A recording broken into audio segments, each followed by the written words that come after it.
मैं तो कहता हूँ कि छात्र ही नहीं, दूध पीते हुए बच्चे को भी राजनीति से मतलब रखनी चाहिए, क्योंकि राजनीति ही तय करती है वो कैसी मौत मरेगा। अस्पताल में ऑक्सीजन की कमी से मरेगा या मिड डे मील का खाना खाकर। दंगे में मारा जाएगा या सड़कों में गड्ढे की वजह से मारा जाएगा। जिंदा बच भी गया तो बड़ा होकर क्या बनेगा? किसी बैंक का मैनेजर बनेगा या मनरेगा का मजदूर बनेगा?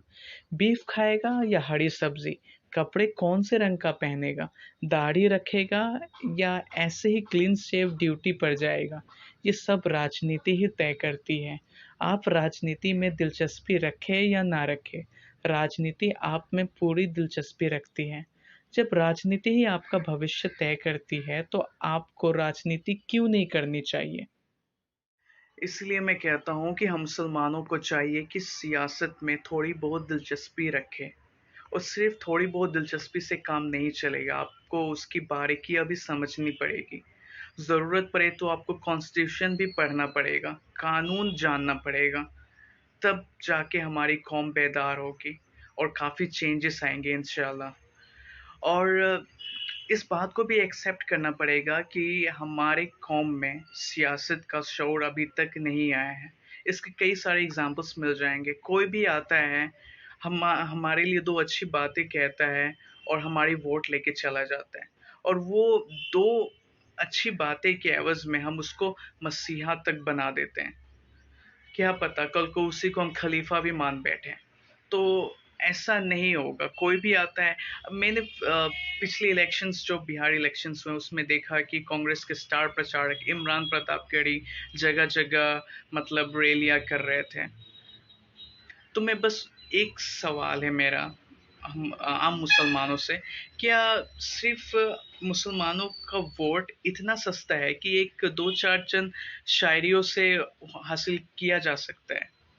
या फिर कोई भी एग्जांपल्स ले लीजिए, अरविंद केजरीवाल या फिर कोई भी सेकुलर पार्टीज को ले लीजिए, वो कहीं भी एक इफ्तार पार्टी ज़्यादा से ज़्यादा एक जालीदार टोपी पहनेंगे या मुशायरा करवा देंगे मुसलमानों के वोट के एवज में।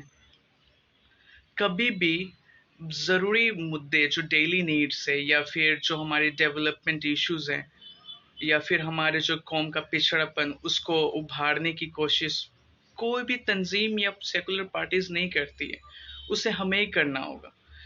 एक एक मतलब बहुत बचकाना सा एक हमारे कौम में प्रचलित बात है कि काफ़ी ग्रेजुएट लोगों के ज़बान से मैंने सुनी है, अरे राजनीति से हमें क्या करना, हमें तो खाना है कमाना है, ये चीज़। और एक और चीज़, खैर उसकी इसमें ज़रूरत नहीं थी, फिर भी मैं ऐड किए दे रहा हूँ। अरे कितना भी पढ़ लिख ले, मुसलमान को कहाँ नौकरी मिलने वाली है? अरे आप कोशिश तो करो, कोशिश तो करो। ये तो वही हाल हो गया कि मतलब मेहनत करनी है नहीं और एक बहाना अच्छा मिल गया, बस। अरे आप कम से कम कोशिश करोगे तो काबिल तो बनोगे, और वो काबिलियत कहीं ना कहीं काम आ ही जानी है। और माशाल्लाह क्या पता वो आपकी तरक्की का एक जरिया बन जाए। तो फिर जो लोग कहते हैं कि राजनीति जैसे एक गटर है, तो कब तक ये इस बात को आप एक्सेप्ट करते रहोगे कि गटर है गटर है? कम से कम उतर के उसको साफ तो कीजिए, ठीक तो कीजिए। सिस्टम को चेंज करने के लिए आपको सिस्टम में आना पड़ेगा। कब तक एक ही दुखड़ा रोते रहेंगे कि हमारे साथ जुल्म हो रहा है, ये हो रहा है, वो हो रहा है? इस ये सब चीज़ से काम नहीं चलेगा। हमें अभी क्या करना है, इस नीड ऑफ द आवर, कि हमको सिस्टम में आना होगा। एक मतलब सिस्टम चेंज करने के लिए सिस्टम में आना पड़ेगा हमें। राजनीति में अपनी सियासत, अपनी क़यादत को पहचानिए, सियासी शऊर पैदा कीजिए, तब जाके कुछ कर पाएँगे। कब तक अब जो सेकुलर पार्टीज़ हैं, वो हमसे सेकुलर होने का सर्टिफ़िकेट माँगती रहेंगी, अगर ऐसे ही चलता रहा तो। और जो जो मतलब नेशनलिस्ट पार्टी है, जिससे बीजेपी, वो हमसे देशभक्ति का सबूत माँगते रहेंगे। कब तक ये चलता रहेगा सिलसिला? तो आपको सिस्टम में आना पड़ेगा, सियासत में आना पड़ेगा, तब जाके ये मंज़र बदलेगा इंशाअल्लाह। सब कुछ।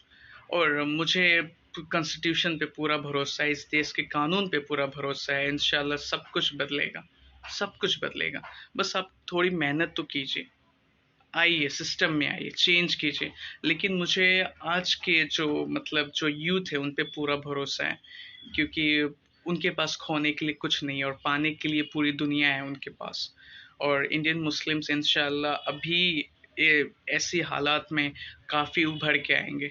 जितना वो मतलब तपेंगे उतना ही कुंदन बनेंगे। जी हाँ। तो बहुत ज़रूरी है। एक एग्जांपल दिए जाता हूँ, चक दे इंडिया काफ़ी लोगों ने देखी होगी। चक दे इंडिया, चक दे इंडिया में शाहरुख खान को गद्दार घोषित कर दिया जाता है, वो फाइनल्स में हार जाते हैं। लेकिन अब उन कितना भी वो हल्ला करते रह जाते, कितना भी चिल्लाते रह जाते कि मैं गद्दार नहीं हूँ, गद्दार नहीं हूँ, कोई एक्सेप्ट नहीं करता। लेकिन वो सिस्टम में दोबारा आए, वुमेन्स हॉकी टीम को वर्ल्ड कप जितवाया, तब उनका कहीं गद्दार का तमगा हटा और वो नेशनल हीरो बन गए। वो तो एक फिल्म का एग्जांपल मैंने दिया, और ये रियल लाइफ की भी एक ट्रू स्टोरी है। तो इंशाल्लाह यही इंस्पिरेशन लेकर के हम आगे बढ़ सकते हैं। कहने के लिए तो बहुत कुछ है, लेकिन वक्त का तकाजा है, किल्लत है। इंशाल्लाह अगली बार मिलेंगे। अस्सलाम वालेकुम।